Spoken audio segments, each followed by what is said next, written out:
এক নেতা বলছে মুর্শিদাবাদে বাবরি মসজিদ করবেন। আলহামদুলিল্লাহ, আমিও আছি সাথে, চাঁদা আমিও কিছু দেবো, আপনারা থাকবেন তো? জোরে বলুন ইনশাআল্লাহ। আমরা চাই বাবরি মসজিদ মুর্শিদাবাদে হোক, আর মুর্শিদাবাদের মানুষকে আমি বার্তা দেবো। আমাদের উনি সেদিনে ছিল জলসায়, আবার জালিলিয়াতে আমার সাথে থাকবেন। ও হুমায়ুন কবির না কি নাম, আমি উনার গ্রামেও জলসা করেছি। উনি বলেছেন আমি জায়গা বেচে 1 কোটি দেবো ইনশাল্লাহ, আমি পারলে আমি 20,000ও দেবো, আমি 20,000ও দেবো। বাবরি মসজিদ তৈরি হোক, আর গোটা ভারতবর্ষ দেখুক যে বাবার হাম তেরে মসজিদ মে ফির সে আজান দেंगे ইনশাআল্লাহ। আর এই আজানের আওয়াজটা মুর্শিদাবাদেই উঠবে ইনশাআল্লাহ। বড় কষ্ট লাগে, দুঃখ লাগে, গোটা পৃথিবীর কেউ দেখেনি যে মন্দির ভেঙে মসজিদ হয়েছে, কিন্তু গোটা পৃথিবী দাঁড়িয়ে দেখলো মসজিদ ভেঙে মন্দির তৈরি হলো। গোটা পৃথিবী কেউ দেখেনি মন্দির ভেঙে মসজিদ হয়েছে, কিন্তু গোটা পৃথিবী দাঁড়িয়ে দেখলো মসজিদ ভেঙে মন্দির তৈরি হয়েছে। আরে তুমি বদলা নিচ্ছ কারুর মন্দির ভেঙে, কারুর মসজিদ ভেঙে, কারুর ঘর ভেঙে, কোন মেয়েকে, হিন্দু ভাই দিকে, নিরীহকে আপনি অত্যাচার করে, ভারতের হিন্দুরা মুসলিমদের উপর অত্যাচার করে, জয় শ্রীরাম বলে মানুষকে পিটিয়ে মারছে। আরে শ্রীরামজি লজ্জা পাবে তোমার মতো একটা হিন্দুর দ্বারা, যে এটা আমার ভক্ত, যে শ্রীরামজির নাম নিয়ে মানুষ মার্ডার করছে। শ্রীরামজি কোথায় লিখে গেছে আমার নাম নিয়ে মানুষকে মারবে, আমার নাম নিয়ে মসজিদে ঝান্ডা টাঙাবে, আমার নাম নিয়ে মসজিদ ভাঙচুর করবে? আমি ভারতের হিন্দু ভাইকে বলতে চাই, শান্তি বজায় রাখুন। আপনার কাছ থেকে সংখ্যালঘু মানুষ যেন কষ্ট না পায়। আজকে যেমন ভারতে প্রত্যেকটা মসজিদের নিচে একটা করে মন্দির খুঁজে পাওয়া যাচ্ছে, শুনেননি? খালি বলছে সার্ভে করতে হবে। তাজমহলের নিচে শিব মন্দির আছে, জামে মসজিদের নিচে একটা মন্দির আছে, আজমিরের নিচে একটা মসজিদ আছে, সব জায়গায়। আর আমি চ্যালেঞ্জ দিয়ে বললাম, আমাকে যদি 3 দিনের জন্য প্রধানমন্ত্রী করেন, যতগুলো এমএলএ এমপি আর মন্ত্রী আছে সবারই ঘরের তলায় একটা করে আমি মসজিদ বার করে দেব। এটা চ্যালেঞ্জ। কেন বলুন তো? লোক আমার, প্রশাসন আমার, যাঁচ অফিসার আমার, আমি খালি বলবো নিয়ে গিয়ে ভরে দে। ওটাই তো হচ্ছে। মুসলমান জানে না অফিসার ঢুকছে, ঠাকুর নিয়ে গিয়ে ভরে দিচ্ছে, দিয়ে বলছে আর নিচে একটা ঠাকুর ছিল। কষ্টের বিষয়। যেমন আপনাকে উদাহরণ দিই, আগে দেখবেন আমাদের মধ্যে কত মিল মহব্বত ছিল, ছিল না? ছিল না? হিন্দু মুসলিমের মধ্যে একটা ঐক্য ছিল। সেই ঐক্যটা কিরকম কাজে লেগেছিল? যে আপনি, আপনার বাড়ির পাশে একজন বসবাস করে, একজন অমুসলিম, তার একটা ইটের ভাটা আছে, ইটের ভাটায় সে তার কোম্পানিতে ঠাকুরের ছাপ দিয়ে রেখেছে। 100 বছর আগে আপনার দাদরা বাড়ি করেছে, সেই ভাটা থেকে ইট নিয়ে, বাংলা ভাটা থেকে। সেই বাড়িটা ভাঙতে গিয়ে দেখা গেল সেই ইটেতে ঠাকুরের ছবি। এখন কিছু লোক এসে বলে এটা মন্দির ছিল। কথাটা বুঝতে পারেননি? এইভাবেই হচ্ছে, এইভাবেই দ্বন্দ্ব তৈরি হচ্ছে, আর কিছু অশুভ লোক তৈরি করছে। ওই জন্য আমি বাংলাদেশের মানুষকে অনুরোধ করব, যারা সংখ্যালঘু আছে তাদের উপরে অত্যাচার করবেন না, মন্দির ভাঙাভাঙি করবেন না, কারো দেবদেবীকে গালি দিও না। আর ভারতের যারা আমার হিন্দু ভাই আছেন তাদেরকে অনুরোধ করব, তোমার কাছে যারা সংখ্যালঘু তাদের উপরে অত্যাচার করো না। কেন? আল্লাহ জালিম দিকে ভালোবাসেন না, জালিম দিকে তাড়াতাড়ি ধ্বংস করে দেন। বক্তা আমিন হামজা এক নায়িকাকে নিয়ে কিছু বলেছে, আমি কোনো নায়িকার নাম নিতে চাই না। ছি, তোবা। বাংলাদেশিরা কলকাতা দখল করবে বলছে, এই নিয়ে গত 2 দিন আগে আপনি কিছু মন্তব্য করেননি? বাংলাদেশিরা এটাকে ফেক নিউজ বলছে, এই নিয়ে বিস্তারিত বলবেন।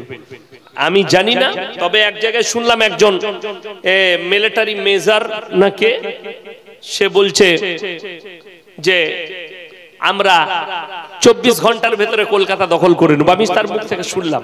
এটা আপনাদের ওখানকার রিটায়ারমেন্ট একজন মেজর যদি বলে থাকে, আলহামদুলিল্লাহ, পারলে করে লাও।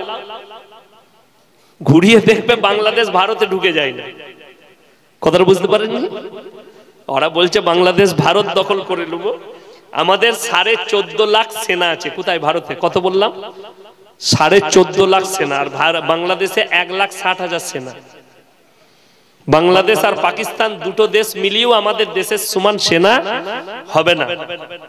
যাই হোক, আল্লাহ যেন যুদ্ধ বিরাম রাখে, যুদ্ধ না হয়, শান্তি ফিরিয়ে আনুক, আমাদের দেশের মধ্যে, দুই দেশের মধ্যে যেন ঐক্য চলে আসে, বলুন আমিন। অভিযোগ করছি, নূপুর শর্মার হারামের আওলাদের অপরাধ কি? নবীজির বিরুদ্ধে অভিযোগ কি? এই নূপুর শর্মার के अल्लाह के रसूल ने, मोहम्मद ने 6 साल के आयशा से निकाह किया और बलात्कार किया। जोरे बोलो नाउज बिल्ला। हमारे रसूल को तुमने बलात्कारी कहा, আমার নবীজিকে তুমি বলছো বলাৎকার করেছে? নবীজি সাল্লাল্লাহু আলাইহি সাল্লাম 6 বছর বয়সে বিবাহ করেছেন মা আয়েশাকে, আর 9 বছর বয়সে সংসার শুরু করেছেন। আল্লাহর নবী 11টা বিবাহ করেছেন, তার মধ্যে 10টা বিধবাকে। জোরে বলুন সুবহানাল্লাহ। আল্লাহর হাবিব সাল্লাল্লাহু আলাইহি সাল্লাম পৃথিবীর মধ্যে তিনিই একমাত্র প্রথম ব্যক্তি যিনি আজ থেকে 1400 বছর আগে একটা বিধবাকে, একটা নারীকে মর্যাদা দিয়েছেন। জোরে বলুন সুবহানাল্লাহ। আমার এখানে যদি কোনো অমুসলিম ভাই থাকেন ইউটিউব আর ফেসবুকে, যে আমার অমুসলিম ভাইরা বয়ান শুনেন, অনুরোধ করছি তুমি তোমার পণ্ডিতকে জিজ্ঞেস করো, তোমার ধর্মের ইতিহাসগুলো। এই ভারতের মাটিতে একটা প্রথা ছিল, প্রথাটার নাম হচ্ছে সতী দাহ প্রথা। মানুষ মারা গেলে চিতাতে জ্যান্ত অবস্থায় তার স্ত্রীকে পুড়িয়ে দেওয়া হতো। বন্ধ করলেন কে? রাজা রামমোহন রায়। কোথা থেকে? বায়োডাটা অফ মুহাম্মদ সাল্লাল্লাহু আলাইহি সাল্লাম। আল্লাহর হাবিব সাল্লাল্লাহু আলাইহি সাল্লাম নিজের জীবন দশায় বয়স মাত্র 25 বছর, আর প্রথম বিবাহ করলেন 40 বছরের বিধবা হযরতে খাদিজাতুল কুবরা রাদিয়াল্লাহু তাআলা আনহাকে। জোরে বলুন সুবহানাল্লাহ। 40 বছর বয়স, নবীজির বয়স মাত্র 25 বছরের যুবক, বিবাহ করলেন। এইখানে মধ্যখানে একটা কথা বলে দিই, নদিয়া ডিস্ট্রিক্টের একটা ছেলে ফোন করেছিল, স্যার আমি ব্যাচেলর, বিয়ে শাদী হয়নি, আমার গ্রামে একটা মেয়ে 24 বছর বয়স বিধবা হয়েছে, আমি কি তাকে বিয়ে করতে পারি? এমনি ইসলামে কোনো বাধা নেই, কেন করবে না? ভালো জিনিস, নেকি পাবে। বলছে আমার পরিবার, আমার মা বাপ বলছে এটা নোংরা কাজ, লোকে কি বলবে। আমি বললাম তোমার মা নামাজ পড়ে? জি। তোমার আব্বা নামাজ পড়ে? জি। আমি বললাম নামাজ পড়তে পারে, দিন কিন্তু তাদের কাছে নেই। তাদেরকে জিজ্ঞেস করো, এটা যদি সমাজের বুকে খারাপ কাজ হয়। আল্লাহর হাবিব সাল্লাল্লাহু আলাইহি সাল্লাম একজন বেচারা 25 বছরের যুবক, তিনি 40 বছরের বিধবা হযরতে খাদিজাতুল কুবরা রাদিয়াল্লাহু তাআলা আনহাকে বিবাহ করলেন। তেনার সম্পর্কে মতামত কি থাকবে তাদের? যদি অভিযোগ না থাকে তুমি নির্দ্বিধায় বিবাহ করো, আল্লাহ ওর মধ্যেও খায়ের আর বরকত রেখেছে। জোরে বলুন সুবহানাল্লাহ। কোন ছেলে যদি কোনো বিধবার মাথায় হাত রাখতে চায়, সে যদি অবিবাহিত হয়, সে যদি কোনো বিধবাকে বিবাহ করে, এর মধ্যে আল্লাহ বেশি খায়ের আর বরকত রেখেছে। আমার ভাই, এইটাই মুসলমানরা বুঝে না। আল্লাহ নবীর উপরে অভিযোগ, 9 বছর বয়সে তিনি কি করেছেন? সংসার শুরু করেছেন। যারা শিক্ষিত আছেন তারা রেকর্ডিং করুন, আপনার প্রফেসরকে শোনাবেন, আপনার কোন ডাক্তার, মাস্টার, ইঞ্জিনিয়ারকে যারা ইতিহাস নিয়ে ঘাটে। আমি বেশি দূরে নিয়ে যাব না, 500 বছর দূরে নিয়ে যাব না, 600 বছরে নিয়ে যাব না, 700 বছরে নিয়ে যাব না। এই কবে চলে গেলেন কবিগুরু রবীন্দ্রনাথ ঠাকুর। নাম শুনেছেন না? শুনেন? তিনি কি? কবিগুরু রবীন্দ্রনাথ ঠাকুর। তিনার ছবিটা স্কুলের কোথায় টাঙানো থাকে? গেটে। হেডমাস্টারের মাথার উপরে ঈশ্বরচন্দ্র বিদ্যাসাগর, তিনার ছবিটা টাঙানো থাকে হেডমাস্টারের মাথার উপরে। বঙ্কিমচন্দ্র চট্টোপাধ্যায়, তিনার ছবিটা টাঙানো থাকে হেডমাস্টারের মাথার উপরে। শরৎচন্দ্র চট্টোপাধ্যায়, ছবি টাঙানো থাকে হেডমাস্টারের মাথায়। সত্যেন্দ্রনাথ বসু, ছবি টাঙানো থাকে মাথার উপরে। স্বামী বিবেকানন্দ, ছবি টাঙানো থাকে মাথার উপরে। চলুন আপনাকে লিস্টটা শোনাই। কবিগুরু রবীন্দ্রনাথ ঠাকুর যেদিনে বিবাহ করেছেন, তিনার স্ত্রীর বয়স ছিল মাত্র 11 বছর। কত বললাম? 11। আপনার ঈশ্বরচন্দ্র বিদ্যাসাগর যেদিনে বিবাহ করেছেন, সেই দিনে তিনার স্ত্রীর বয়স ছিল মাত্র 7 বছর। কত বললাম? 7। আমার ভাই, আমি দুঃখের সঙ্গে বলছি, সব থেকে কম বয়সে যিনি বিবাহ করেছেন তিনি হচ্ছেন বঙ্কিমচন্দ্র চট্টোপাধ্যায়। যেদিনে বিবাহ করেছেন ওনার স্ত্রীর বয়স ছিল মাত্র 5 বছর। এরপরও আপনি কেউ অভিযোগ করতে পারবেন না।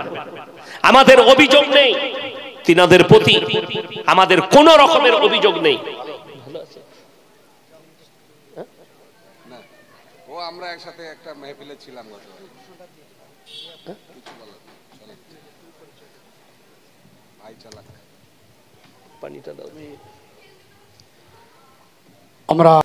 আমি যে আলোচনা আপনাদের সামনে করছিলাম যে আল্লাহর হাবিব সাল্লাল্লাহু আলাইহি সাল্লাম 6 বছর বয়সে মা আয়েশা সিদ্দিকা রাদিয়াল্লাহু তাআলা আনহাকে বিবাহ করেছেন, সংসার শুরু করেছেন 9 বছর বয়সে।